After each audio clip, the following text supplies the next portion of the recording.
a choice right now, between fear and love. It's just a rock.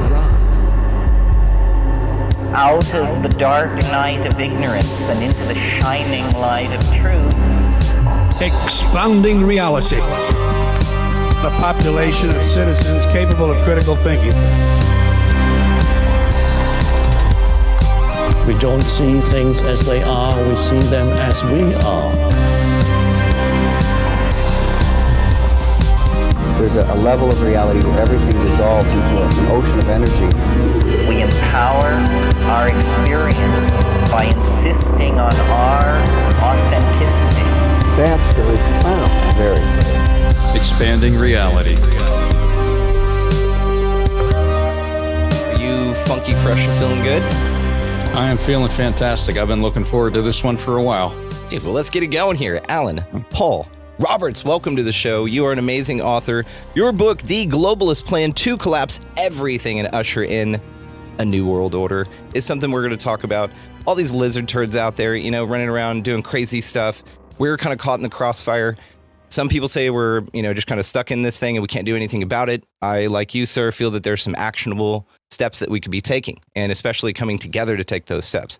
Like I said, you've written an amazing book. We're going to get into it. I want to let the audience know up top here that all the ways to find him are going to be located down in the show notes. You guys know how this goes. If you want to support your favorite show, you can join us for the very cool afterthought that we have planned coming up after our main conversation here, and you can do that down in the links below. Coming out with this, guys. Join us for the afterthoughts, the hangouts, all that stuff. Allan, what do you got going on, man? How are you? Oh, I'm doing great. What I got going on, I got a full-time business that I run, and I'm trying to do the author thing in between as I can. So, yeah, this is a lot of fun. I'm glad we could do this. This is wonderful. Well, again, all the ways to find him located down below. Let's hear just a little bit more about you, man. Sure. Well, yeah, I am a first-time author. I wrote the book, The Globalist Plan to Collapse Everything, to Usher in a New World Order this past summer. And I wasn't planning on being an author. Like I said, I run a business, and like most people who do, I'm always playing catch up and feeling like I don't have enough time to get it all done. And yet in the midst of this in April, something happened to me that kind of changed it all. And I felt like I had to write this book. Do you mind if I tell you what that was? Dude, no, please. That was going to be my next question anyway. Go for it. Okay. So it was late April. I think it was the last Saturday in April 2024. I woke up around 4:00 in the morning. I was wide awake. I was totally wide awake. Not like I woke up out of a dream or that this was a dream. But what happened to me as I was laying there, getting ready to get up and go to the bathroom, just kind of like laying there. I remember I was laying on my right side, and all of a sudden, I had the most intense experience I think I've ever had in my life, where I was simultaneously aware of 6 pillars of society that are being torn down, or attempts are being made to tear them down. And the wild thing about that experience is that I perceived all 6 at the same time with the same intensity, as if I could focus on each one individually with total attention. I could focus on all 6 at one time. It was, I've never had anything like it, or since. I can't even describe what that was like, because I don't have the ability. I lock into one thing at a time. I might hear some side conversations, but it was like an instant knowing. It wasn't words. It wasn't visual. It was an instant knowing of these 6 pillars of society that are being torn down. And it lasted for about 2 or 3 minutes. And I was stunned. I got up. I keep a notebook in the bathroom in the drawer there. I pulled it out and wrote down these 6 things because I wanted to go back to bed later and think about them. And of course, I'm pretty wide awake there, just laying in bed, trying to get back to sleep. And then 3 more came the same way. And so I wrote them down, back to bed. Now I got 9 on my mind, and 2 more came. And by the time those last 2 came, I almost like leapt out of bed. It's like, what the heck is going on? I wrote them down. And So, just a little background. I'm a prayerful person. I take 30 minutes to sometimes 2 hours a day each morning, just prayer and meditation. So I attributed this to God, because that's my only reference, is that God was showing me something for a reason. And but I was kind of stunned because this isn't a spiritual thing. You'd think if God was showing you something, there'd have to be a spiritual aspect to it, And but it wasn't. It's just this very kind of worldly thing, if you want to call it that, political almost, I guess you could say. But anyway, in my head, I said, God, why are you showing me this? Do you want me to write a book or something? And then I just thought, well, if you wanted me to write a book, what would the title be? And before I could get to the word "be," I knew the full title and the subtitle: "The Globalist Plan to Collapse Everything to Usher in a New World Order." And it was similar to how the six and then the three and then the two pillars all came to me.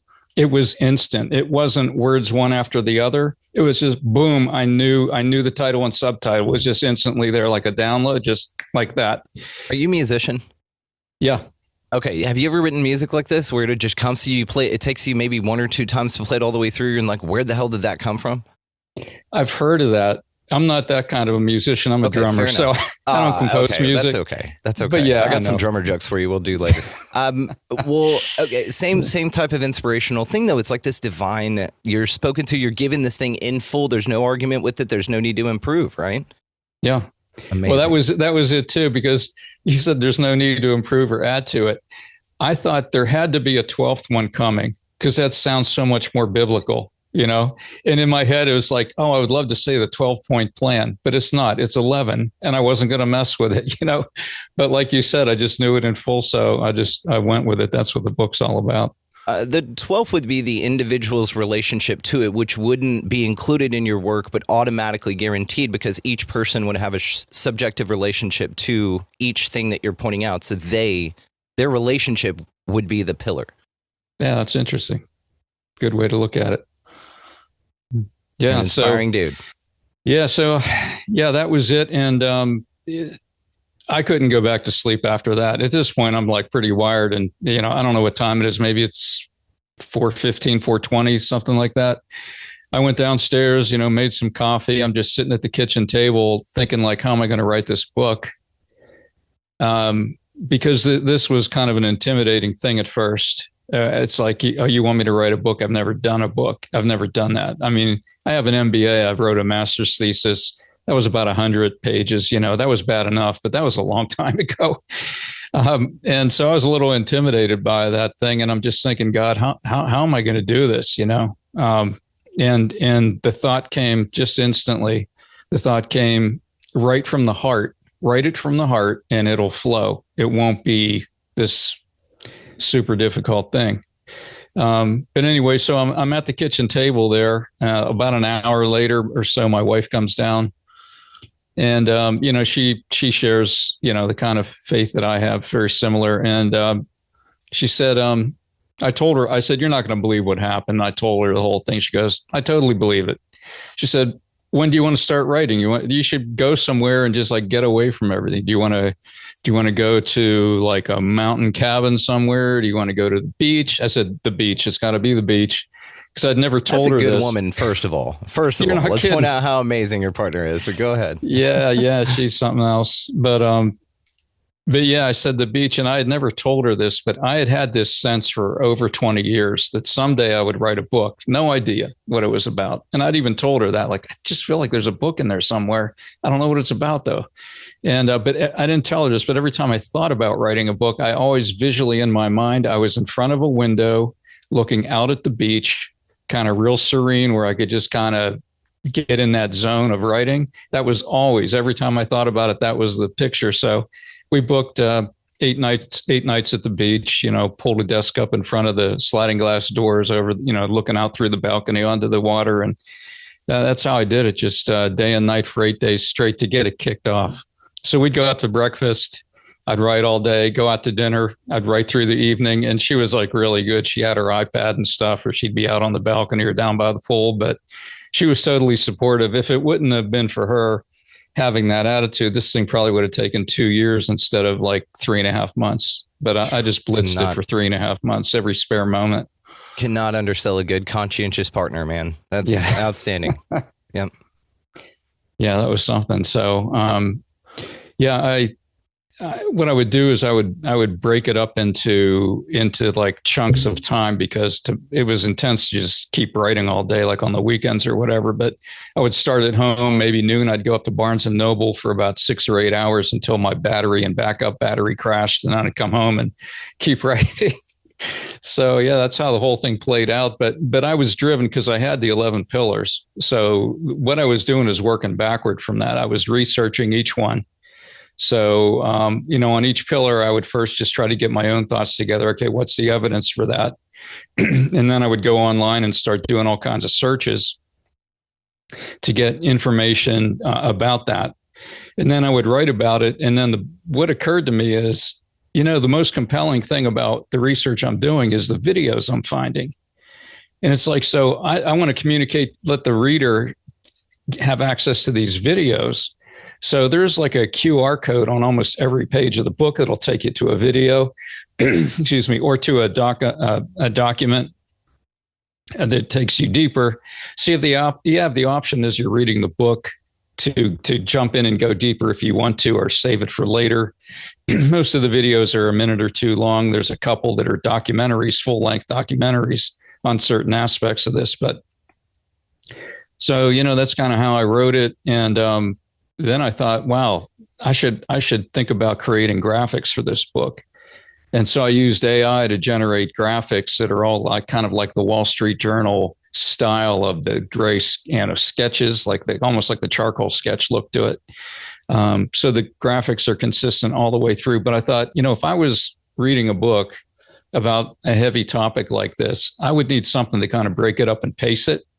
And so that's what the QR codes and the graphics do. Some of the graphics are funny. I mean, one of them, this is, I don't know if you can see that. This is the graphic to the BS media. You can see the media with the pile at the bottom.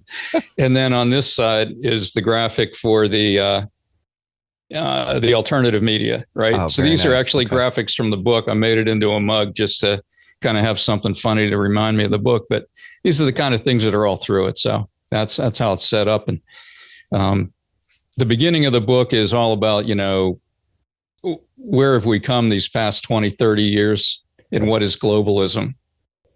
And how can they pull this off? What are their goals? How can they pull this off? Can they really pull this off? Why would they want to do this? It gets into that kind of thing. Then the 11 collapse points. And then on the other end is like, okay, if they want to pull this off, and if they're successful or partially successful, how do we cope with that? How do we push back? How do we keep our head together and fight back and try to stop this from happening? So that's the back part of the book. Actionable steps, man. That's what we're all about. So what were your feelings about the government, the world, and everything like that before April of 2024? How did you feel as a business owner? Were you just everything was fine? You thought it was all working perfectly, or did you have any inklings or conspiracy ideals or anything? Yeah, I definitely had inklings. I mean, I was always intrigued. I guess I want to put it this way. I was always mentally challenged by the fact that some things didn't make sense in the world. And so I didn't just let that go. I would look for reasons why. And I think the one that really disturbed me the most was the rush at the southern border.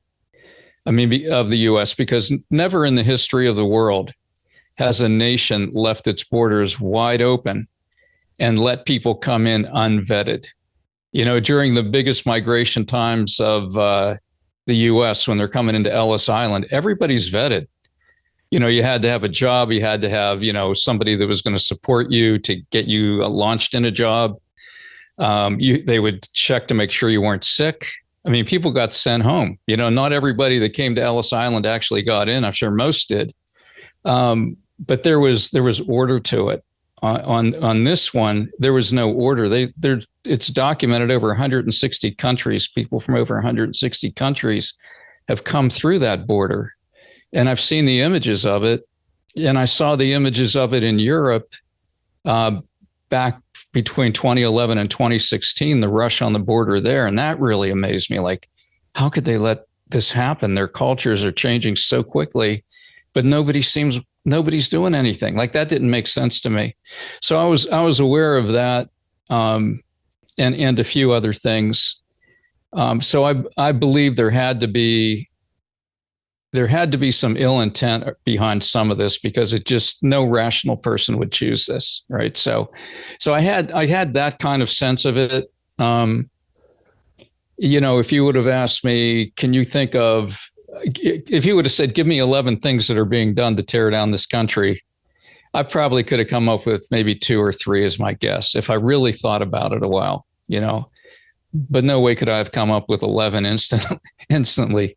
Or even probably ever, So yeah, I had a sense of it, but nothing like what happened that morning. And you said your head was spinning. I mean, obviously, the next morning when you woke up with all these ideals, you now were faced with these pillars in real life that you're looking around going, hang on, this is divinely inspired for me to see. And what I love is Laurel Erica, who rest in power, Laurel, we miss you. She came on the show and she mentioned her definition for epiphany. And I will forever quote her on this. And hers is the sudden recognition of the obvious. And I love this. Now, what's beautiful about it, too, is you mentioned that your border rush was the sort of straw that broke the camel's back, as it were. Within that sort of brought you into now this just, okay, well, we're ready to show you the rest of this thing. I know for you mentally, that's got to be challenging. How was that for you emotionally? And the follow-up question, how was that breaking the news to your family that you're now a conspiracy theorist, for lack of a better term? Yeah, it did. It did cause some division in the family, for sure. Not as much as I thought it would. But yeah, so how that was for me emotionally. So I mentioned that I started each day with prayer. And I had been so disturbed by what I saw happening to this country, not just with the borders, but like what I perceived as a decline over time of the country, right? A moral decline, a spiritual decline, just on so many levels, the quality of the schools and things like that. And it bothered me so much that it became like a major theme in prayer to pray for the country. I mean, almost every day. And, this might seem hard for some people to understand, but some days to the point where I was actually in tears thinking about this nation and how far we've fallen. That's how much it got to my heart. So when the direction came, write a book on this, it was actually a relief. It's like, oh my gosh, I can do something. I have a mission. I have something I can do to try to help. And that's how I took it. The sense was people need to understand this so that they can push back against it and stop it from happening. The story in the Old Testament of Job and Nineveh, 40 days and Nineveh will be destroyed, and he, sackcloth and ashes, and walking through the city every day, 40 days and Nineveh will be destroyed. And then it wasn't destroyed because the people repented and God relented, in the story. So that tells me that, God is for us. He doesn't want to see us go through this stuff, but we have to be aware of it if we're going to be able to push back. That's my sense. And that's really the thing of the book. Open your eyes, look at what's happening, and join the effort to push back so that it doesn't, You're great. You're great for a lot of reasons. I'm going to take a couple of them. So you're new to this, really. I mean, as a newbie, I've been doing this since 2001, dude. And it wasn't because of 9/11, but it just happened to happen then, and everything just opened up, right? So I've been well at this for a long time. But what I've noticed is a lot of folks can get bogged, me included, in about a 10-year period of Paul revering is what we call it, where you just run around telling everybody how fucked up everything is with no solutions. But what's beautiful is you've collapsed all of this in just such a short, less than a year time period here. And you're looking at coming to this realization, divinely inspired. I think you've got a great North Star, and I'm going to come back to that. You've got a divinely inspired start to look at this stuff, an actionable plan here to bring it out, roll it out, and do something about something that was weighing on your heart here. And then you move forward into this new thing, but you've got this calm resolve about it. Like, you're okay that the world's collapsing around because you've done your part to the best of your ability. And that that screaming through the streets isn't going to do anything for anyone. I just like that you automatically have sort of this just innerstanding that came with this process. And again, I think it's awesome, man. We're going to get to your work, I promise. One more thing. Yeah. Okay, so it's interesting because I don't think anybody's going to come save us, okay? No matter how much I'd like for aliens to come or God or something like that to come down, it's just, I don't think going to happen. But what will happen is the more you pray for something, the more you will be shown the opportunity or the intention on how to make it happen for yourself, right? So here you've been inspiredly motivated to solve your own problem. So you were praying for the country, so you gave the country something that it can look forward to, going through and being more empowered by, man. I mean, God didn't write this book, you did, but your prayer was answered by an inspiration, by a little bit of help and a nudge, but you put in the action. This is the director-actor relationship and the reality that we have here that I think is beautiful, that you're also very, very aware of. And again, insert God, insert whatever you want. Your faith with what you have is beautiful, and it shows empowerment. So again, just wanted to compliment you on how well you're doing with the information, first of all. And just how cool it is, honestly. I think it's really cool. Oh, thanks. Like I said, it was such a relief. And I mean, I looked back at it later. My wife said, you realize you gave up your whole summer. And she did too, actually. And I said, I never even thought about it like that. It was almost September. And, I'm getting through. My pace was a chapter a week. I was determined to write a chapter a week, and I'd laid out what all the chapters needed to be. But I wouldn't say I felt driven like somebody was pushing me, but I felt motivated. I just wanted to do it. When I'm doing my regular work in the day, my mind's going back to this thing all the time. It was a distraction to do my job, but I was desperately trying to keep up with my job, which I didn't. I kind of got behind on a lot of things, but it wasn't a burden really. It was a passion, I guess is the best way to say it. It was a passion to do it. And I felt like that was a gift. It was because I believed it was meant to be that the drive was there. If I thought this was just my idea, I wouldn't have the drive. I wouldn't have even thought it would be possible if I thought it was my idea, because I don't know who writes a book in 3.5 months when they have a full-time job. And the book's about 300 pages. It's not like it's, 98 pages. So yes. Wow. But yeah, the drive was there to get it done. It didn't really feel like a sacrifice, and I was happy to do it. And I had friends who supported me all along the way, who were reading it as I was writing it, giving me feedback, and sharing in the joy of getting each chapter done. You know what I mean? So it was a great experience. I couldn't. I've thought about, do I want to write some other book as a backup? It's like, I don't know if I could do it unless I had the inspiration. I'll inspire you. Write what you just wrote there in 300 pages in a 40-page kid's book. Simplify the shit out of it. That's how you know you're a great author, by the way, by taking all that and dropping it down to kids' book level. Oh, wow. Yeah. Almost like a handbook, the shortcut, the Cliff's Notes, as I used to say. Yes, any great author. That's honestly my mark. You write 600 pages, great. I can explain the shit out of something, but really it's all about jazz, right? In jazz theory, it's not when there's no more to add, it's when there's no more to take away. And so you strip this thing down to its purest, most rawest elements and form. And maybe it's sing-songy, maybe it's, and you got to be creative just to do that, period. So the delivery of the message is going to be creative as well. It's fascinating. That's a great challenge as a writer. So there you go, sir. There it is. I wanted to, again, point out your dance with inspiration and how the muse and you work together. I just think it's awesome. I just think you're a beautiful steward for the process, dude. So very cool. Oh, thank you, man. It means a lot. Oh, I know, dude. I get it. Muse hangs out with me too. I get it. But you show that the respect. So again, game recognized game. Let's talk about your work. So do you want to go through this in pillars, or how would you like to set this thing up? Yeah. We could talk about the pillars. We could also talk about just globalism and what is it really? What does it mean? Because I'm not sure how much your viewers, what the percent would be who are like pretty thoroughly in on that topic. But, globalism, the way in the sense of what it means in the book, is not the kind of globalism we think of, like international trade. Like that globalism is good globalism. Foreign exchange students, that's good globalism, right? People coming to the country legally and, joining in your culture and improving it. That's all fantastic stuff, right? The globalism we're talking about is more like what's promoted, if you read between the lines, like from groups like the World Economic Forum who put out a document basically that said Agenda 2030. It's 2030. You'll own nothing, and you'll be happy. Now, I don't know how in the world people could think you'll be happy if you own nothing. I mean, that's communism. We've been down this road before where people own nothing and they're not happy.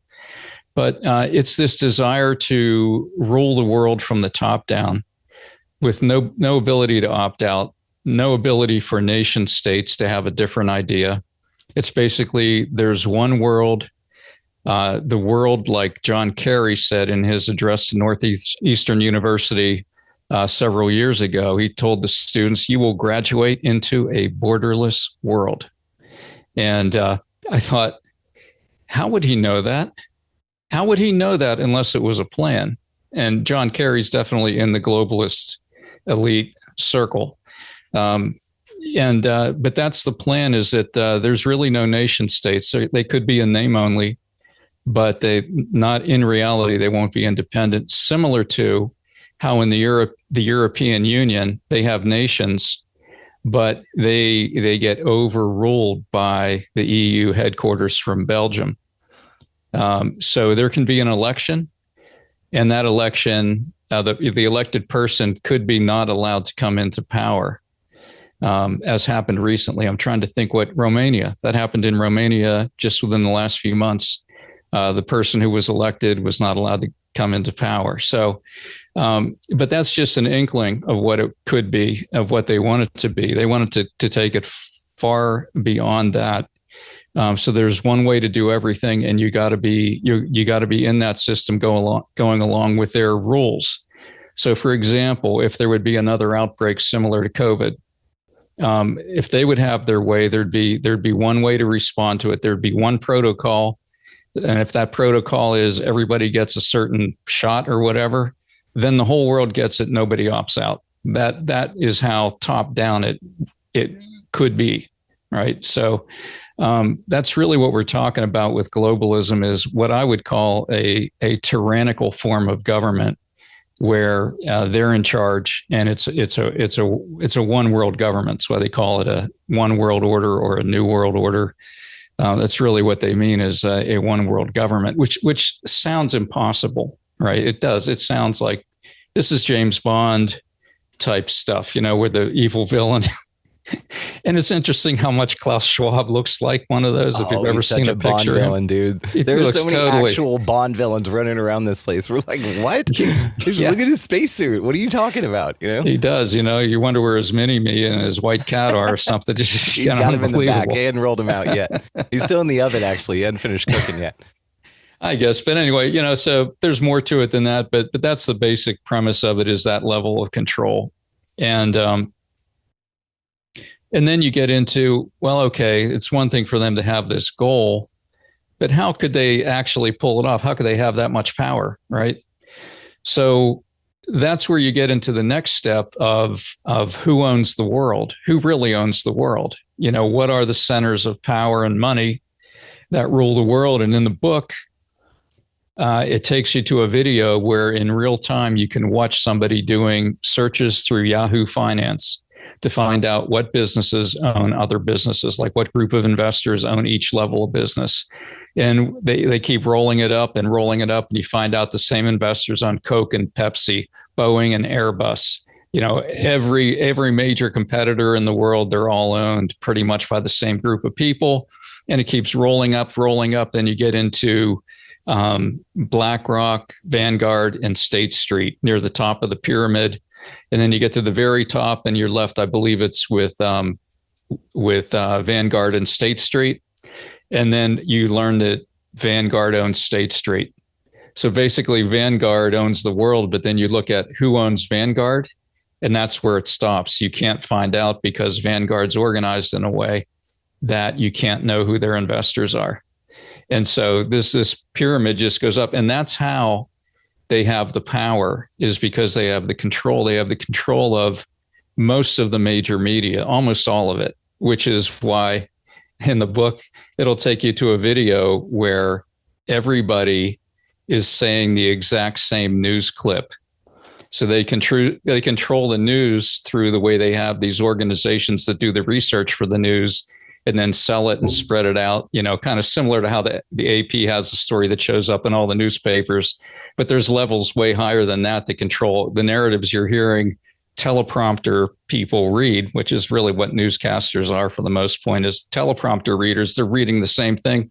And it shows them all reading the same thing at the same time. And it's like, okay, that's why, because they're controlling it from the top down.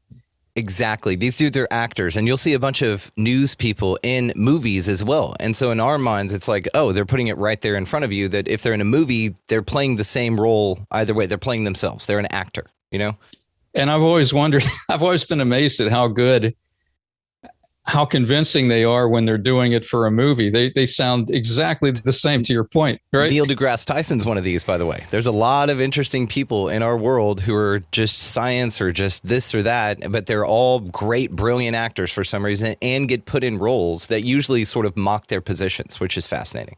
That is funny. Yeah. So that's the thing. They have the intent and they have the power. So that's how they could pull it off. They control probably 95% of the world's wealth. It's unbelievable. So if they stay organized enough, and if people are kept in the dark, they can pull a lot of things off. Just like a lot of wars are started with false flag events. In the same way, they can pull things off through false flag events because people are unaware, and then they instill fear, and then they get their program going. For example, in the book, it'll take you to a video with for what's called Event 201. I don't know if you're familiar with that, but that was a role play for the COVID vaccine worldwide pandemic, the pandemic and the COVID vaccine.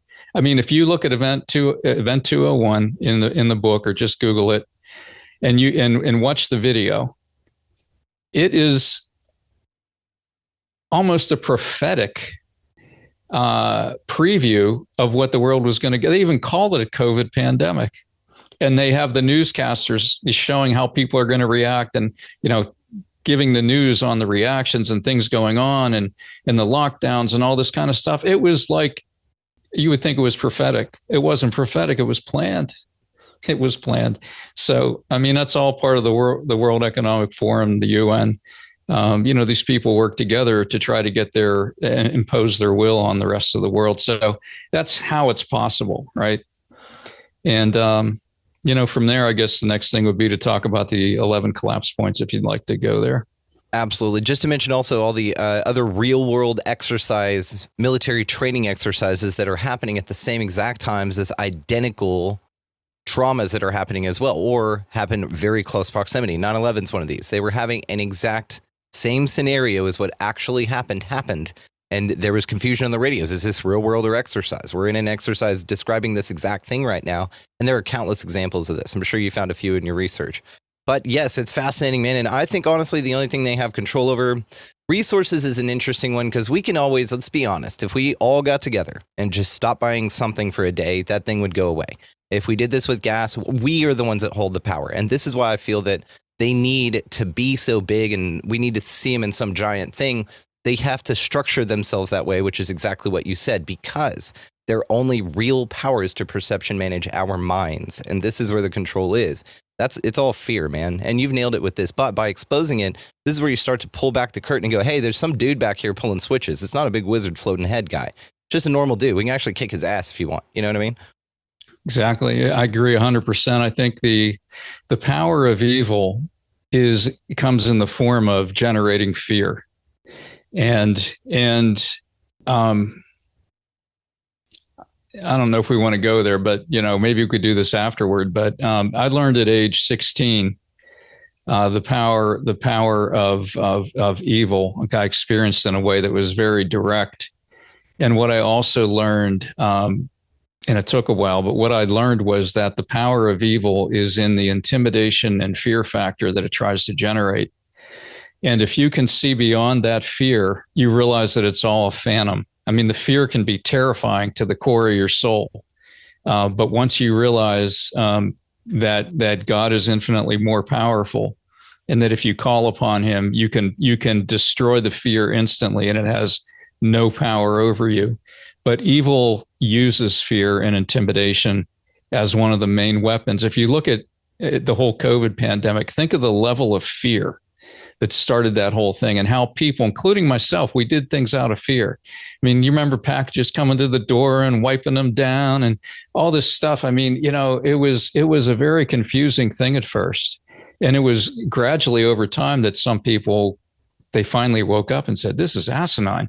How can it be scientifically true that I have to put my mask on while I walk to the table in the restaurant, but once I'm seated, I can rip that thing off, and somehow those same viruses that are floating through the air will leave me alone because now I've reached my table and I can pull the thing off. I mean, come on. And if that's the case, why did they have anyone with dwarfism wear a mask at all? If it's got an altitude that it can float at, right? Yeah. Why did any small person wear that at all? Yeah. They were and safe. so it's embarrassing, isn't it? I mean, it's kind of embarrassing to realize we got sucked into that. But I think, now that we've gone through it and kind of popped out on the other side, a lot of people are like, what just happened? What just happened? How in the world did that happen across the entire world? Not just here, but how did the whole world experience this almost the exact same way? And, it's I don't know where we were going, we're yeah. going to do that. And I want to know how you found evil in the afterthought. We're going to go deep into that, man. Cause you and I we got it. Okay. All right. Let's get into your 11 pillars. I'm tongue tied until we talk about it because I will just start opening up on it. So let's definitely get into the 11 pillars, Bubba. Where can we start?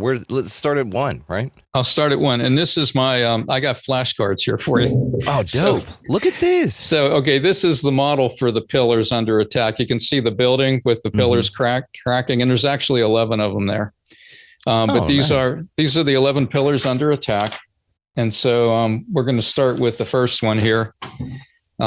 National borders. There you go. All right. So we talked about this a little bit already, but what horrified me is when I first saw this in Europe, because Europe experienced it between 2011 and 2016, like I said earlier. I had been to Europe several times. The company I used to work for was working with Adidas, and Adidas, is a worldwide corporation. So we were in business with Adidas, and I was going to different countries, and I was in charge of the sales force for our company. And so we'd have these meetings. We'd bring people in from all over the world. I'd go to different countries myself and really enjoy the cultures of these different countries. And I saw how unique they were, particularly in Europe. And when I saw the videos, which are no longer available on YouTube, but when I saw the videos of people streaming into Europe unchecked, just the volume and intensity of that, I thought, oh my gosh, they're going to lose their culture. It's not going to be the same, because each culture in Europe is so unique and separate and interesting and beautiful in its own way. You can't maintain that culture if there's no control of the incoming flow, right? So I saw that and I kind of got heartsick. I never, during Trump's first term, he put the brakes on that, because I don't know if you remember, but the U.S. was being pressured to take in a lot of these refugees that came into Europe. And for whatever reason, Trump said no, and we didn't. But and I don't want this to be political, but just let's look at the facts for the sake of understanding the collapse here. When Biden got in, he opened the floodgates immediately, and the flood started. The same thing that was happening in Europe was happening here, to the point where every 6 weeks during the peak of this, a city the size of Pittsburgh came across the border. Pittsburgh's the second biggest city in Pennsylvania. The city of Pittsburgh came across the border every 6 weeks, and no country can sustain that. I mean, it's not like all these people had jobs. I mean, almost none of them had jobs. So you can't no country can sustain taking care of this many people as an endless flood. And so like I said initially, that was one of the things that made me heartsick of seeing that happening to our own country with no end in sight. But it isn't just Europe and the United States. It's also Australia is undergoing the same thing. So this is a coordinated global level event for the Western world, not the East, the West. And it's interesting. Somebody pointed out to me, and I didn't make this connection when I was writing the book, but it is really the countries that had been at least the core of Christendom, if you want to think about it that way. Like the core of Western society, the beliefs, the Judeo-Christian ethic, the laws that are built upon that ethic, that whole system is being attacked. That's what's being taken down more so than, it's already taken down in China. They're already living under communism, right? But, if you look at the rest of the world, it seems like it's concentrated mainly on the Western world. So, that's collapse one to flood the country so that the borders start to collapse and so that your national integrity starts to weaken so that you can be taken down easier. Man, when people figure out all those folks coming over, you can just grab them all and go, hey, we hate this fucking government too. Can you guys build guillotines? Really? You guys are skilled in that labor? Dude, let's go. Let's put you to work. We got plenty of work for you in that department, right? It's an interesting tongue in cheek here with it, man. But I hear you. Let me ask you this. Do you still watch the news? Oh, yeah. Okay. What's your second pillar? Second pillar is security and police protection. There it is there. Okay. And this kind of goes hand in hand with number one, because if you think about it, if you flood the zone with people who shouldn't be here, a certain percent will be criminal, especially if they know they can get in without being checked. That would invite a certain percentage, let's say. I don't care what percentage it is. Some of them are going to be criminal. But if at the same time you then, with more people and more lawlessness, reduce the level of police, you defund the police, you shame the police into being less willing to do their job. So you weaken police protection right after you open the floodgates. They kind of go hand in hand. And again, to me, this is not a political thing. It's just a reality. If we look at the summer of 2020, the George Floyd riots, the BLM riots, the buildings set on fire in New York City, and nobody, and not just New York City, but nobody's doing anything about it. Restaurants being firebombed, and nobody goes to jail. Nobody. They get in and they're out like that. These district attorneys, many of them funded by George Soros, funded their political campaign to get them into power. Decide they're not going to. They decide what they're going to punish and what they're not going to punish, what they're going to go after and what they're going to look the other way to. And we're all familiar with California, New York, a lot of other cities in these states. You can steal up to around $1,000 and nobody goes to jail. And you can do it again and again and go sell it on eBay or whatever. We've all seen, if you watch the news, you've seen the videos of these people crashing the stores. And it's just, it's lawlessness. It's really what it is. Flood the border, introduce lawlessness as a way to weaken society and to intimidate people too. So that fear aspect comes in with it. Do you think, and I'm just asking speculative question, let's just shits and gigs here. Do you think that the media could be perception managing an issue that's not an issue? Let's just say, for instance, they just play a bunch of footage that's not really what's going on. We've seen them do this many times, by the way, the COVID thing. Many times they would show a plane, wasn't the same plane. They found it in Italy like 2011 or something like that. So often, the media will portray things that are going on that then create an emotional response that then create a reaction, which would then inspire people to say, hey, we need more police. But then let's say that was their goal all along. Maybe they want to inspire fear by images shown on a box that, TV, tell lie vision, right? Then they can just say anything they want. We know that also it's legal for them to propagandize. So in that case, let's say, what if, let's say some 4D chess here, if we zoom out a little bit, that they could be flooding with an emotion-based response that would then demand a higher police presence, then they could use that police presence against their own people. Do you see that being possible at all? Well, not only is it possible, but it happened after 9/11. That thing. Exactly. So would then any of that stuff be the same for you now, right? Would you still take the news' word for that's what's going on and then base your reactions off of that? Well, part of the book, and that's the inspiration for this mug, taking the news' word for it. I love that. I definitely got to get one of those from you. I'm going to send you one. Don't worry about it. Yeah. So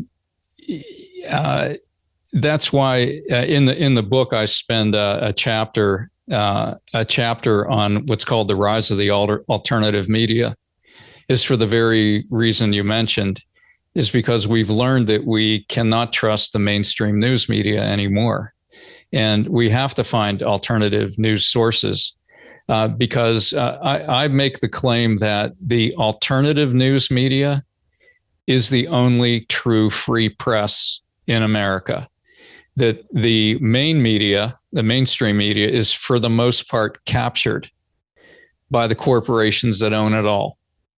And they're able to exert so much pressure that they can shape the narrative. And so we have to jump out of that to independent journalists with their cameras, with their interviews to find out what's going on. Now, just as one example, I don't know if you're familiar with Mike Adams. Mike Adams, he goes by the Health Ranger. He's basically a food scientist. He's has some patents and things like that, but he got into establishing his own news network because he got banned off of YouTube. So he started that. But anyway, if you look up the Health Ranger report, you can find him online. But he interviewed a war correspondent named Michael Yon, and Michael Yon has footage of camps that were established in Panama, funded by the UN and mostly by the United States to speed the flow of migrants into the United States, to make a pipeline from Central America, with busing and everything else. They got pictures in the book. The book has pictures that'll take you to it too. It'll take you to the video interview as well, where our own government or elements of our own government are funding the flow of mass migration into the United States. It's mind blowing. But if it wouldn't be for the independent journalists, you would never know that. The mainstream media would never admit it, would never show it to you, would never even entertain that thought, right? So, having alternative news sources is 100% vital toward really getting to the truth. And not that any one source is all the truth, but I'm just saying when you have a lot of sources and people independently coming at different angles, you can put the pieces together much more easily.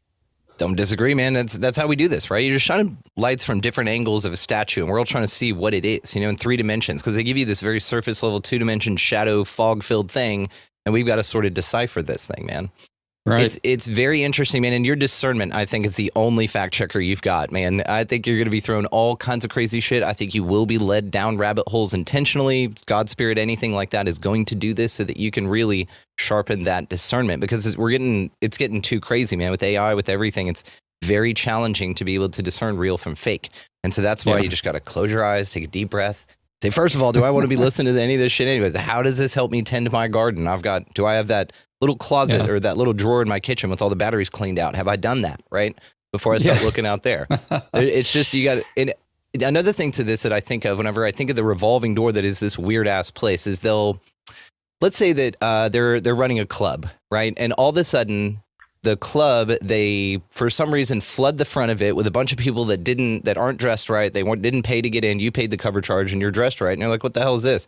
And they all run in. But in my mind, what's happening at the same time as that is something like Operation Paperclip in the back, right? They flood the front and then they sneak in a bunch of Nazi scientists to continue the propaganda campaign. So I think that there's a lot of interesting undocumented, emotionally charged things that occur here, which also have destabilization at their core. I think the more subversive and sinister ones are the Operation Paperclips and stuff, where they give them jobs and new names and vouch for their credibility after pulling them out of torturing people, and going, hey, can you come do that for us? We'll sit you in this neighborhood over here and have you do, barbecues on the weekend and stuff. That's what I find very interesting with this. But you're right, man. I mean, all of it's a big mind fuck, man. You know what government means in Latin? No. Governmente. It means mind control. Did you know that? Oh my gosh, you're kidding. Okay, so take a deep breath and everything you talk about, think about it. It's all perception management, man. Every damn thing about it. It's all mind control, Bubba. This is your worst enemy right here. I saw this TikTok and it was this guy going, hey, you get $1 million if you push this button, but the person you hate most gets $2 million. And the guy goes, oh, so I get $3 million? And that's the point, right? I think at a core level, you get to this where you realize the biggest enemy you have is right here. And it's because the governmente is feeding you all kinds of nonsense to distract, to subvert, to keep you from tending your garden, right? Or writing a book. Something like that. Interesting. This is a fascinating place. You and I are going to get deep in this afterthought. I've already got quite a few things jotted down here, but let's get to the next pillar, man. Okay, number three. Okay, number 3, privacy. Thank you. Right? Yeah. So I guess this would have been one I might have, when I said maybe I could have thought of 2 or 3. This is probably one I might have thought of. But if you think about privacy, I mean, what I learned is that the real effort to eliminate privacy, the big jump came after 9/11, because what happened after 9/11, the Patriot Act, where it was legal for the government to spy on the communication of people who were receiving communication from outside the country if they thought it was, a terrorist was involved. So that opened the door for that. But I think it was a much longer plan to actually start spying on the American people. And whether it was or wasn't, one of the things that happened very shortly after 9/11, I experienced this myself, in buying a cell phone, is that all the cell phones that had removable batteries were no longer available. It was shortly after 9/11 that, Apple came out and changed their design, I guess they would say, to make it smaller, more compact, that you couldn't remove the battery. But then everyone made all their phones, no matter what they are, even if it's a flip phone, so that you couldn't remove the battery. And the reason you can't remove the battery is because the phone tracks you even when it is turned off. And there's been, I'll take you to an article through the book, through a QR code, where you can read the detailed proof of that. But they have run experiments and they have proof. It knows how long, where you drove to, how long you were there, what store you went into, you came out, what time you came out and started to the next place. It knows it all. And the only way to prevent that is to either leave the phone at home or put it in a Faraday bag, what's called a Faraday bag, right, that hides the signal. But why do they need to do that? I mean, why does the phone need to track you when it's turned off? And you can have all the settings, all the privacy settings set, don't track, don't bother. All it does is stop like other companies from tracking you for commercial purposes. But Apple and Google are still tracking you when that thing's turned off. So, you look at your email, most people have a Gmail email address or Microsoft Office. It's all cloud-based. And so that they're reading that email, or that programs are reading the email, because you can do a search on a topic. And even if it's not in the subject line, if it's buried in the text, it'll pull up your email that had it. So it's not like it's doing a live search at that time. It's already indexed everything that's in your email. It's the only way they can pull it up so fast, right? So it's all indexed. It's categorized, just like a Google search is categorized. But, it goes on and on. And, if you look at what happened, regardless of where you come down on J6, I don't think it really matters. My only point is they were able to scoop up the phone records of everyone who was around that building on J6, not just who went in. Innocent people who were just trying to protest what they thought was might have been a election rigging or interference or whatever, were protesting the results of the election. And here the government scooped up their records, threw many of them into prison for like 4 years until they were just recently pardoned without a trial. And isn't this the United States? Isn't this the right to a fair and speedy trial? I mean, what the heck? They were held for 4 years without even a charge, some of them, right? And but that's the government power, and they were able to scoop up that communication and then go after them. So they say that Google, and this is in the book, basically gives everyone, like, I don't know if you call it a persona, but basically you're categorized. So based on your search activity and probably your email, they'll put you in categories such as, like, extreme right-wing extremist, right-wing extremist or whatever, but they'll put you in different categories. And what to me is really concerning is if you combine the category, let's just say right-wing extremist, what they think is, with location data and with email tracking, you combine that together, the power to the potential to manipulate that for evil purposes is very concerning. And again, I think we saw some of that on the way they handled the J6 people, who are some of them totally peaceful, just happened to be there, so that's really concerning. That's privacy. Privacy is important. Everybody should have the right to privacy. Super These towers important. that can beam thoughts in your head and all kinds of stuff, man. It's wild.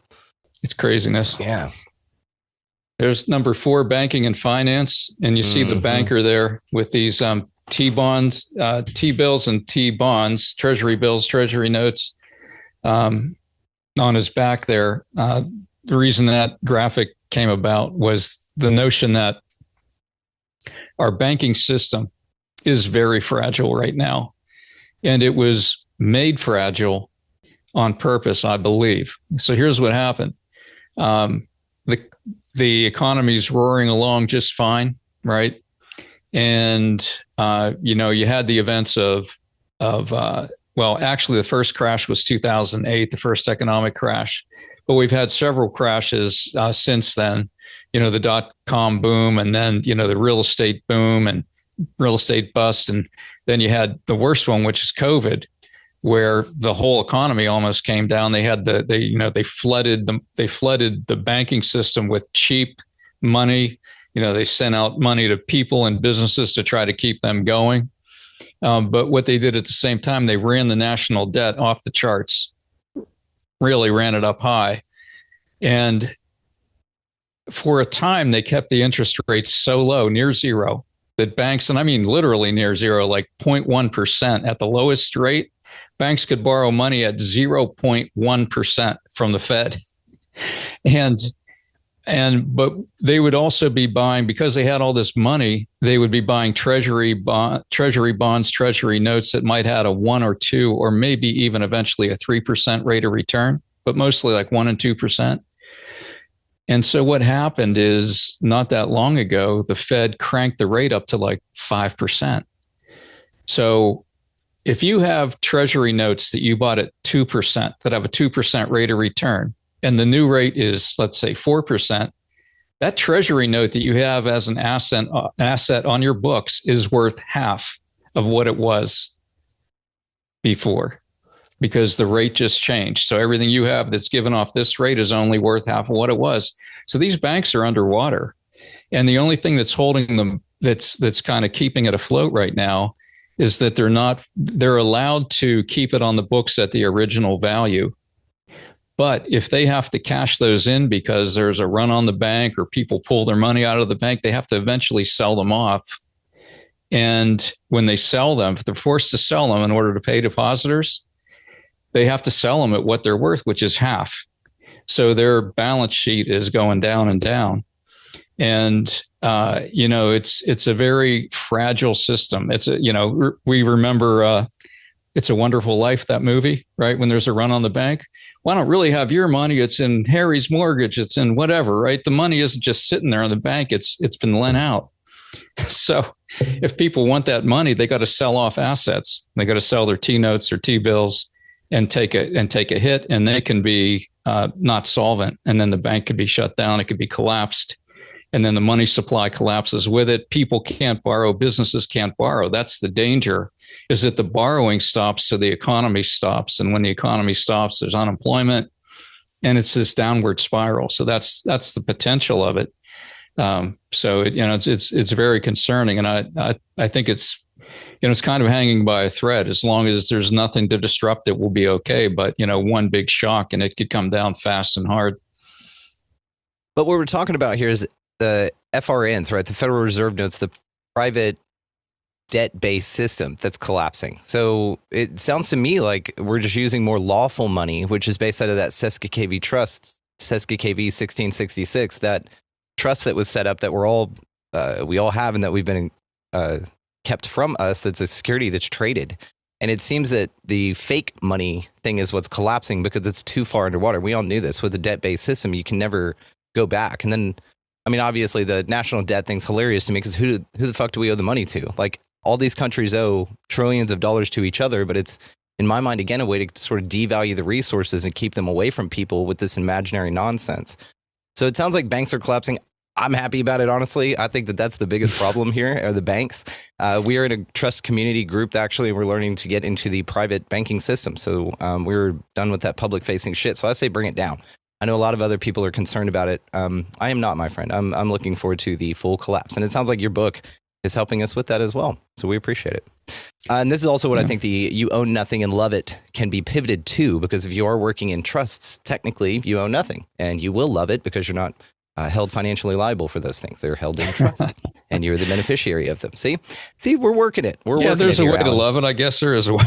Well, there is. And the way is to let go of that old turd. It's to stop polishing a turd. We have this thing in audio, right? Musicians, that if you don't give me a good signal to work with, I can't alter it. I can't make it good. We can't polish a turd. You got to give me something raw and beautiful, and then we could dress it all up nice and fancy. But again, we've just been whittling away at this little turd and spraying it down, and it's gross, man. We're done with it, right? Little chunks of corn in there. You get the metaphor. It's just as appealing to me, honestly. What's the next pillar, my friend? All right, the next This one. is great. Yeah, the next one is education. Aha. All right. The school system. And I think that we all got I think most people were shocked if you were watching the news when during COVID, it was exposed what some of these teachers are teaching or not teaching the students. The quality of the education became front and center, and it was a pretty scary thing. When I went to school, reading, writing, arithmetic, science, history, social studies. I mean, that's the kind of stuff everybody was learning every day, right? But now it's all this touchy-feely thing, and the U.S., as far as first and second world countries, ranks like 40th on a list of major countries, including European countries. We rank like 40th in terms of how well the average 28-year-old understands math, how well they can do math. And countries like Vietnam are blowing us away. I mean, so the pattern over time has been a consistent decay of the American educational system. And, we need to turn that around. I think this concept of sending it back to states, of ending the Department of Education at the federal level would probably be a good thing, because the closer you bring it back to the state, bring it back to the local community, let them pick the textbooks, let them set the standards. That's the way it used to be. We didn't have this Department of Education forever. We used to be doing great, but we've got this top-down education system, and we have teachers unions that are very powerful. And a lot of teachers are great people. My wife used to be a teacher, so I have nothing against teachers per se, but I don't like the system that kind of lowers the standard for everybody and comes up with all kinds of crazy things in the curriculum and then ignores the core things, while the rest of the world, at least the Eastern world in particular, is eating our lunch on math and science and the things that really matter in an education. But yeah, that's there's an interesting video in the book that you can link to. I can't remember the guy's name, but he grew up in Harlem in like the 50s, and he's well educated, and he sends his daughter to private school now. And he said the education he got in Harlem was better than the education his daughter at a private school get. He said, my teachers didn't care how I got to class. You better get to class and you better have done your homework. And he said, honestly, my education was better than hers. And that's Harlem in the 50s. So, unbelievable. But that's where we are. Yeah, the priority is not to educate. It's to make little passive robots, that don't think for themselves. That's the whole point. It's memorization, learn this, check this box. And that's why PhDs are not appealing to me at all either. I see that you've just memorized the shit out of a bunch of things somebody told you to. Now, how are you with your critical thinking? Let's see what you've done with that, right? Or are you just a regurgitating machine? And it's fascinating, especially we get into the education topic. Talk to a lot of folks in education, and they speak about situations where folks can't reveal their groundbreaking idea for free energy because the guy who refutes it is still alive and he's tenured. And we have to wait until this guy dies before we can change all of reality for everyone due to some nonsense, right? So, yeah, I agree with you, Bubba. It's not about education. Yeah. Yeah. And I love what you said about the tenured thing. I mean, we got to get back to a meritocracy. That's what fuels a society, is you rise to the top because you've earned your way up. You've proven your worth. And there's no guarantee once you get there. You're not locked in forever. You got to keep performing or someone else is, going to take your position. And I'm fine with that because that's how everything works in the real world. If you're not part of that system, whether, like you said, you could be a musician or whatever, you put out good music, people buy it. You don't put out good music, people don't buy it. That's the way it ought to be. And it used to be. That's the way it ought to be. Yes, I agree with you. There's a lot of in-between things going on there. But again, this is what we're talking about, is bringing all this down, man. I don't think this New World Order thing's going to happen. I think that it needed to scare the shit out of us so that we started talking. You wrote a book. There's many things that you and I are going to talk about in the afterthought that have to do with that sentiment. But I just kind of want to pop that in here as we go. Yeah, I agree. That's my hope is that we get enough pushback that we can really kind of blow it out of the water and people reject it forever. That would be the most awesome response. That's what I'm hoping for. Bullies only exist if victims exist, right? And what they're training us is how not to be victims anymore. I love it. Exactly. Beautiful. All right. Ready for the next one? Hell, you bring that shit in. All right. Number 6 is energy. Oh, okay. Yeah.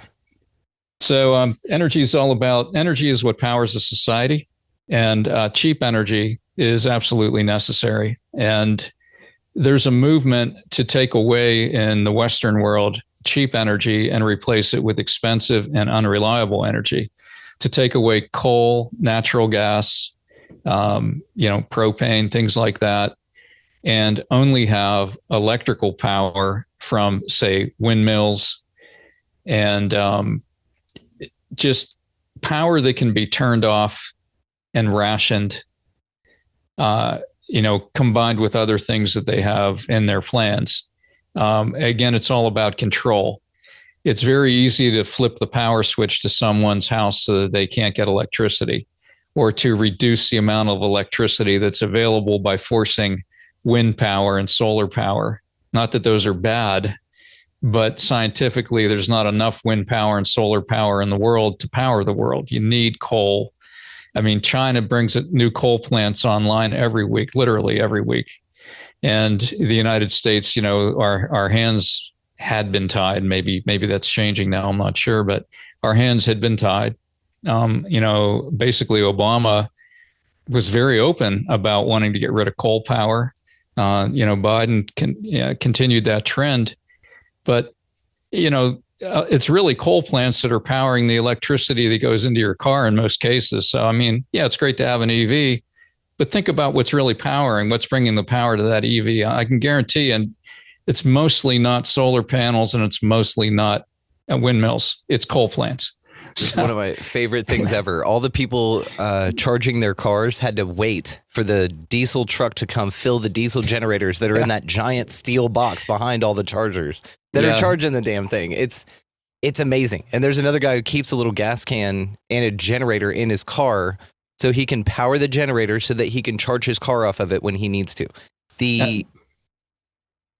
And that's the least efficient thing. Every time you have to transfer it from one form to another, you lose part of the power. Yeah. Hey, don't pay no attention to that, Alan. Pay no attention. It's perfectly fine, and we're gonna do it together.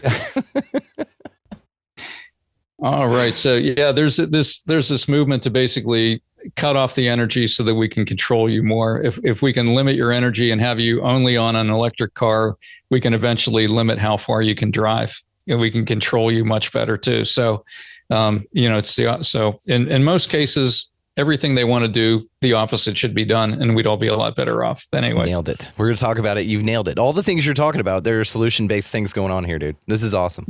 Absolutely. All right, here's the next one, number 7, the environment. And so take a look at that picture. It's a Volkswagen Beetle. They used to call them the Bug. And on the license plate that says Bugs. So that was a graphic I came up with. But this is interesting. It's kind of like a little bit a mini God moment. So when I was starting this chapter, so I mean, I would start the chapter. Sometimes I would start with a graphic. And that was the graphic I started with before I started the research. But what I had in my head when I started the chapter was, why is it, or why was it, that when I was a kid and we drove across town in the summer, there'd be bugs all over the windshield? Man, you turn the windshield wipers and washers on, it just smearing bug juice all over the place. Bugs all over your radiator, your windshield, your lights. The whole front of the car in the summertime was filled with bugs. And now I can drive a couple 100 miles to the beach and have less bugs on my car in the middle of summer than I used to have driving across town as a kid. Son of a bitch. I never thought about this, but you're absolutely right. I used to ride a motorcycle like 20 years ago. So yes, I remember bugs fondly. And it was like, yeah. Yeah, getting nailed by them. And God, they're like rocks. When I started the chapter, I'm like, what happened to the bugs? That's what was in my head. And it wasn't until I was almost done with the research, and it actually gets to it in the end of the chapter. And I should have pointed it out, like I should have tied it together for the reader in hindsight. But there's an organization called geoengineeringwatch.org. And, they analyze the atmosphere and the environment and the whole geology, and they call it geoengineering because scientists are engineering our environment through a lot of different things. But they said that studies have been done in what they call the flying insect biomass has been reduced 75% in the last 27 years. So it's not your imagination that there's less bugs on your windshield now than when you were a kid. In fact, 75% of the flying insects are gone compared to what they were. It's amazing. I never thought about it, but you're absolutely right. We drive a ton now, and I'm not like scraping bugs off the windshield as much as we used to. Like on tour or something, you were every city you get to, right? And all over the country. So it was variant environments and climates and things. So, dude, I'm right there with you. But how fascinating. Do you have I have a weird theory on it now that you're talking about it, but do you have any speculation you want to share? Well, through the work done by Geoengineering Watch, they explain that this is a controversial one, but believe me, if you watch the video, you will have no doubts anymore.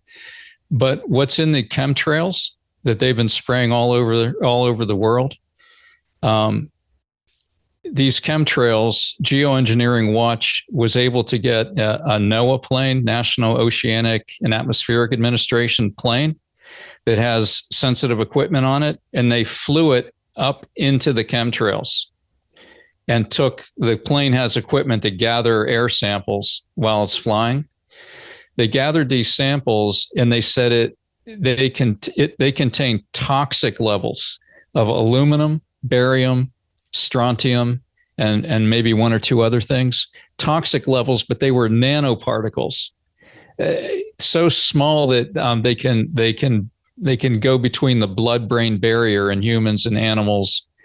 And that mix has been raining down on us for so long. And they said that is affecting the insect population and the bee population. They said that bees, because of the high levels of aluminum in their bodies, are actually experiencing something similar to what's the disease like when Alzheimer's. It's hilarious. Similar. You forgot what the name of Alzheimer's was, though. By the way, yeah, that's perfect. I just want to point that out. Oh no, too much aluminum in my hair.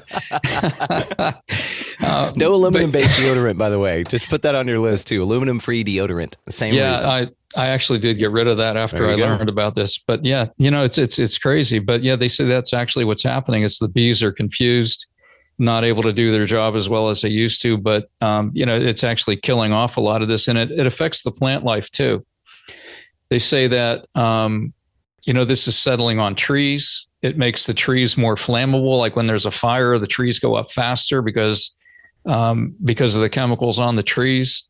It affects our food and the soil and everything else. And so when we talk about the environment, we're talking about the air, we're talking about the quality of the food, we're talking about the chemicals in the food, things like that is what the book delves into.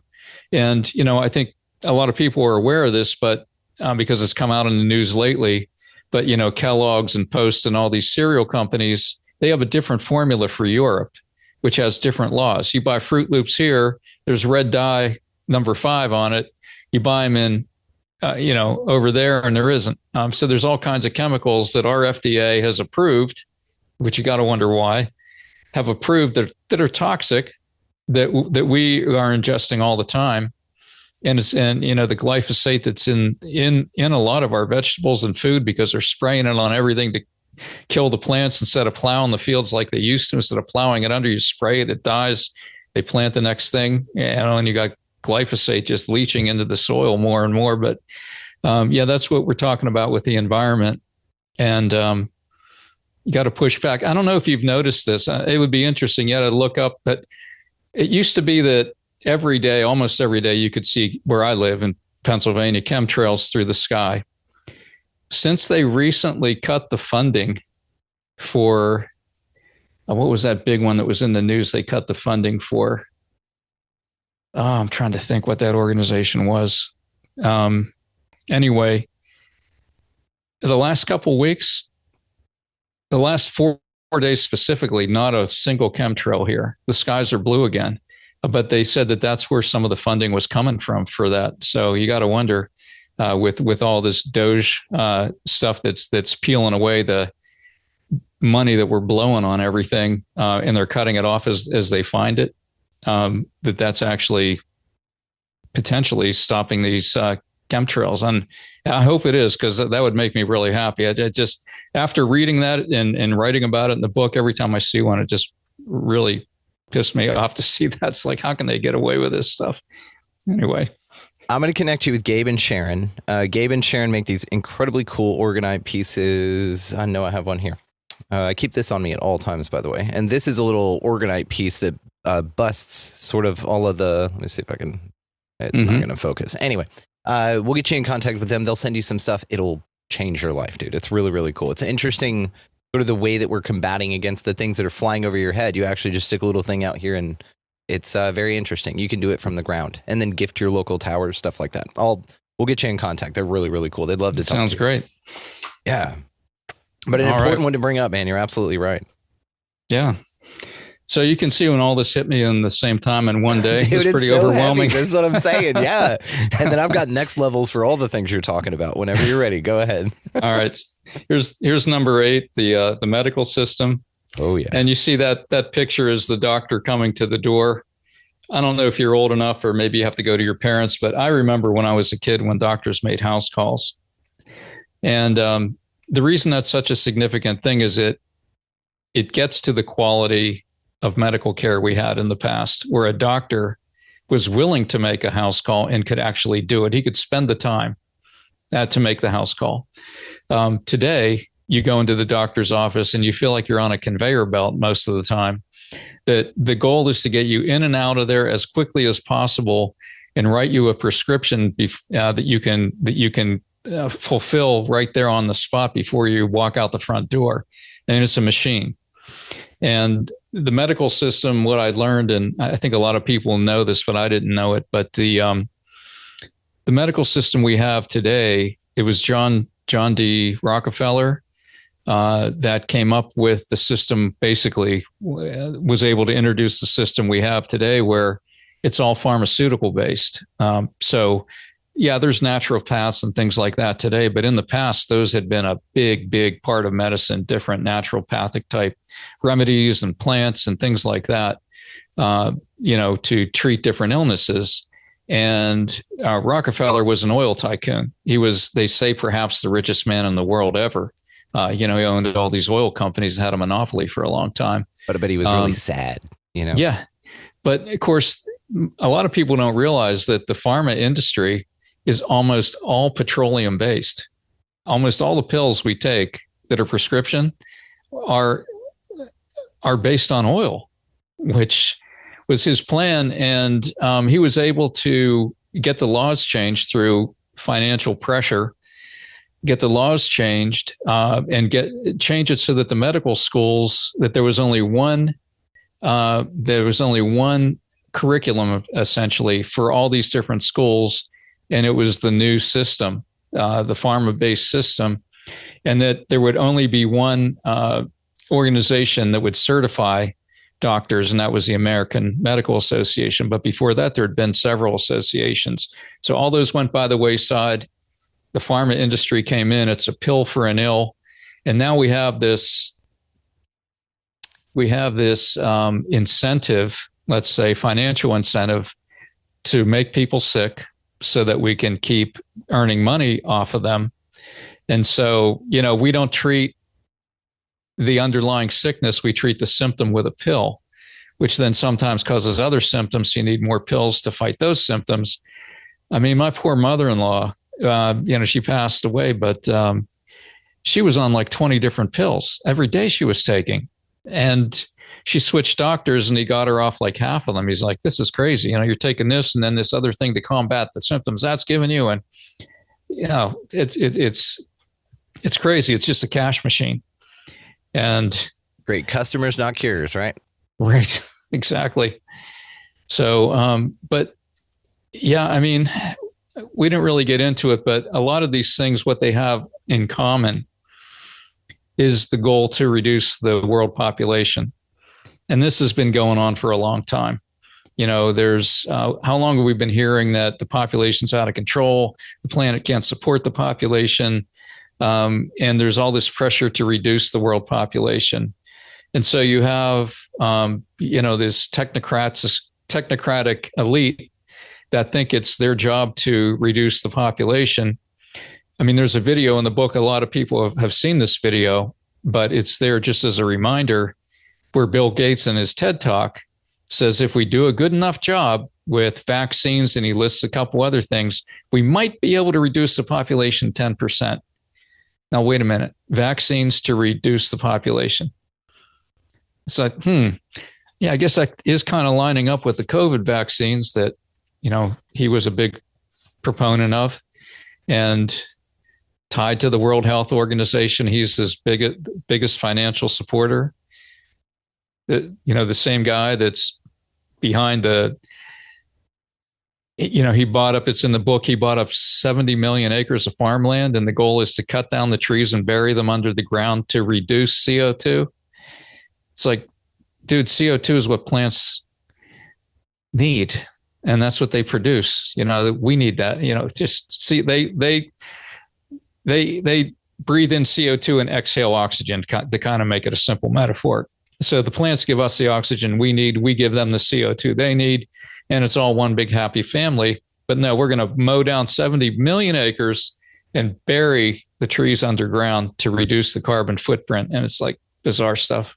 But it's bizarre on so many levels. And it's like he is like the common point of a lot of this craziness. The fake meat, the trees, the vaccines, like all these points that you put them all together, it's like, this is not a better world. This is a worse world and a sicker world.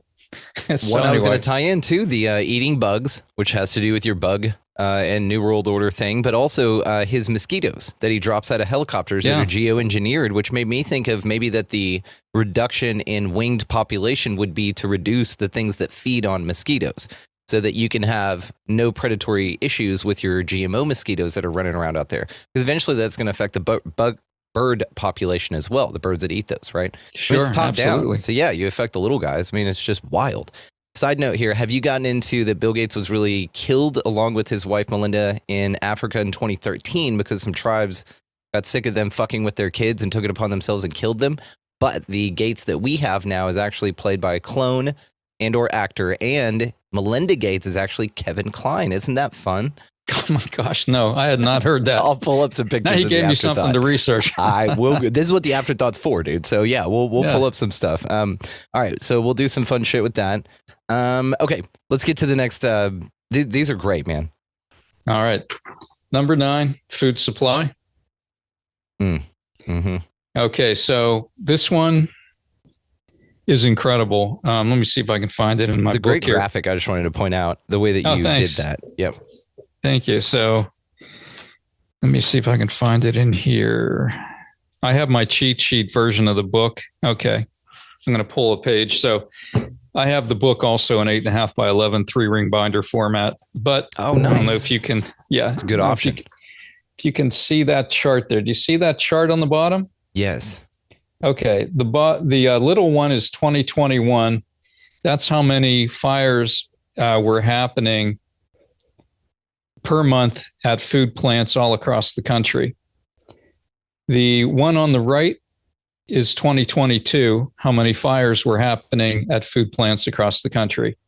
It went from less than 1 a month to an average of 15 per month at major food facilities across the country. Do you think it's because they're using a lot of flammable chemicals in our food, and that's what it is? It's just like they got a meth lab set up that you got to do just so. So it's not only fires, but they're killing chickens. This is just one page from the book. You see all that? See that line of all the stuff being killed there? Oh yeah. So these are 39 events that were 100,000 or more chickens or turkey or livestock were destroyed intentionally. And you go like, okay, March 4th. This was, I think, a 6-month period. March 4th, just real quick. March 4th, 294,000 chickens. Another one on March 4th, 644,000 chickens. March 8th, 243,000. March 10th, 663,000. Another one on March 10th, 915,000. March 14th, 2022. 2,750,000. March 17th, 5,347,000. And it goes on and on and on. There's 2 pages of this. Just so it's intentional. That's the point. It's intentional. They're driving down the food supply. And we talk about, why are the egg prices going up? Well, when you kill millions and millions and millions of chickens that lay eggs, there's going to be less eggs. So the eggs that are left are going to cost a heck of a lot more. And the painful part about this is they're using PCR tests. So Old Faithful. Oh my gosh. It's like you have no symptom, but we're going to run a test and we have the ability in the test to crank up how sensitive it is. So all the test says that you found something. It doesn't mean it's necessarily a virus, but you found something. It's like, yep, we found something in that one chicken, kill all 2 million of them. And there's no recourse. They got to do it. So hopefully with RFK getting in there, they put the kibosh on this insanity. Hopefully we get some sane people going around doing some chicken underground stuff to where they just shovel them in tunnels, and send them over to somebody else's place and just stop the nonsense. Or do a PMA, a private membership association, and then they can't even come on your land at all. It's beautiful. Yeah. Some Amish people did this. We'll talk about it. It's really interesting. Yeah, it's interesting. And of course, the other thing you referenced it, again from the book, eat the bugs. Yeah. Eat the bugs. That's Nicole. I got one of those at a museum one time in a sucker, but it was novelty. I thought it was fun. Yeah. We had I got some salt and vinegar crickets also. Same vending machine at a museum. I thought it was fun, but I don't plan on doing that all the time. Well, this is Nicole Kidman. You'll see a video of it if you haven't come across it already. In the book, it'll connect you to that video. It makes me squirm. She's eating live bugs that are squirming, on the end of her chopsticks. Like Jabba the Hutt? Oh man, yeah, she's trying to make it like this is normal, so she's their front person for this, eating the bugs and you'll like it kind of thing. You can tell she is using every last bit of her self-discipline not to throw up and not, she's trying to make it look, oh, this is normal. It's Unbelievable. But yeah, they want to move us off of protein onto bug protein. So I wonder what kind of nuts. parasites live bugs would have. Yeah, because they get those that. parasites in bugs that control their mind and drive them around and stuff, man. Oh, man. Yeah.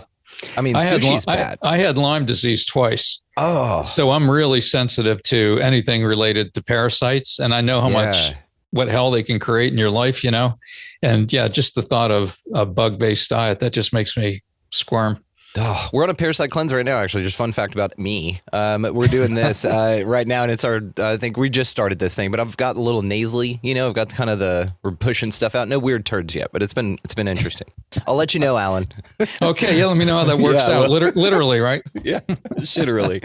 All right, what's 11, man? Bring us home. We're on 10. All right. What's 10? Bring us in. Self-identity. Self-identity, and this is really that's important. Yeah. Kind of sad. This is the kids, especially, although, it can be older people as well. But, they're putting the doubt in the minds of the kids. What am I? Am I a boy? Am I a girl? Is this fluid? This wasn't a thing when we were kids. This kind of came out of nowhere, and it was top down. In the book, it talks about how under the Obama administration, they threatened the schools that you had to come up with, you had to let boys or girls use any bathroom they wanted, or we're going to cut your funding. So it was obviously a top-down thing. And then this seemed to go right at about the time the COVID thing was happening. Do you remember that that certain stores started implementing that policy, like Target? Yeah, a guy, if he thinks he's feeling like a woman that day, whatever he identifies with that day, then use that bathroom and we're cool with it. You wake up with Shania Twain in your head that day, just made you feel like a woman. Get out there and get you some, son. I mean, ma'am. Ma'am, whatever. It's ma'am. But yeah. Ma'am, your balls are showing. Yeah, but if you break down a person's identity, you're introducing a lot of confusion into their lives. And, these are kids, for gosh sake. It's, I say let people do what they want, but, again, I agree. Leave the kids alone. I agree with you. Leave the kids alone. God. All right. Number 11. This one surprised me. Faith. All right. So the ones we've talked about up to this point, you look at them and you say, okay, I can kind of see that. Faith is a little harder to understand. And but really what it comes down to is faith is the core of who you are underneath it all. And in the history of the world, it's been people with strong faith who have had the will to stand against tyrants, no matter the cost, right? To hold to their beliefs and to stand against tyranny. But if you can cut down a person's faith, they'll become much more transactional. In other words, I can't afford to lose my job over this, or I don't want to lose my friend over this. So I don't want to make a family member, hate me. I'm just not willing to go there. But if you have a strong faith, it's like, I understand they're going to hate me for this, but this is the right thing to do. It's our founding fathers. You take George Washington, was a man of intense faith, and that gave him the strength to push through, like in Valley Forge, that terrible winter, to hold on and to be an inspiration to his men and not give in to the tyranny that they were facing. Right. There's a video about George Washington in the book, and a vision that he had during that winter at Valley Forge. A vision he had of 3 great wars coming to America.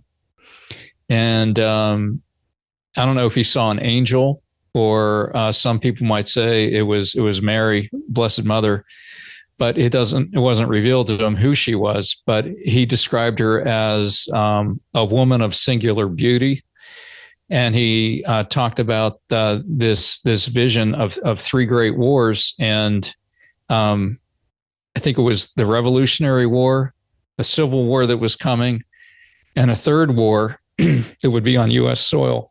excuse me, wherein America would be attacked by air and by sea from Europe and from Asia, but that America would survive it, and in the end would be stronger than ever. But it would be a terrible war, and that if that vision is true, then that would mean that's in the future, because obviously we haven't gone through that on American soil. But yeah, he had the courage. I mean, these people were like, a lot of them were almost barefoot in the middle of winter, starving. Just an incredible. It shows the power of faith to hang in there against impossible odds when you really believe there's a higher purpose, like for your country. It's kind of like, a mother will defend her child to the death. You know what I mean? Even in the animal kingdom, it's that way, right? That's what faith is to me at its core. If someone has a really strong faith centered on God and on your belief in the standards that he holds for us, that you're willing to go to the mat to protect others, to protect your country, to protect your family, to protect society, because you have enough love in you for God, for your fellow man, that you're willing to pay the price, even the ultimate price, if necessary. And so that's what tyrants want to do, is tear down faith, break it down, take the 10 Commandments out of the schools, take it out of the courts, put this wall up between church and state that wasn't really there in the beginning, and just tear down faith, make fun of it on TV, make fun of it in the movies, make it look ridiculous, bring moral decay into it, just pull people further and further from faith, so that they become weak and so that they can be mastered more easily. So that's, in a way, faith, even though it's the last one and the least intuitive, is probably the most important of all, really, because that's where the real strength to endure comes from. Beautiful.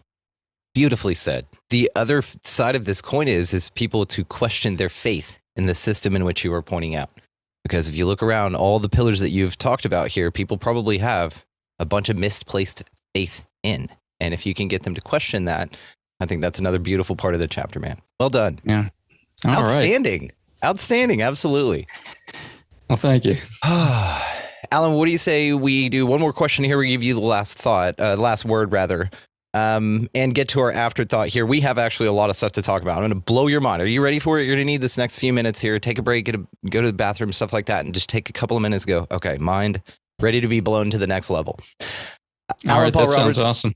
All the ways to find him are located down below. And thank you again, guys. His book, The Globalist Plan to Collapse Everything and Usher in a New World Order, link down below, as well as all the other ways to find him. Allan, dude, can't thank you enough. This has been awesome. Before we run to our afterthought here, we do give you the last word. What gets you out of bed and keeps you moving forward every single day? Why do you keep doing this, man? Yeah, well, I would say the first thing is, number one, is just gratitude to be alive, and gratitude to God for the life he's given me. And, it's the desire to become a better person each day, to try to work on being a better person with his help, with his grace, and the belief that it's actually possible. I totally believe it. I call it the upward climb. I think our life is all about the upward climb if we're willing to let it be. And we can go from, we can become better and better over time in our character, in our goodness. It's a goal we can never wear out. We're never there, but always trying to get there. And I think it's what eternity's all about, is getting better every day. And my belief is that when we leave this world and go into the next life, that heaven is a continual process of getting better and better. So that's my belief, and that gives me a lot of optimism, even in the face of something like what I'm writing about. And my message in the book later is, faith, not fear. Start with faith, and just try to do the right thing. I believe this was given to me for a reason. And that reason, I think, is, push back awareness, and let's not let it happen. Let's create a better world instead of letting their plan happen.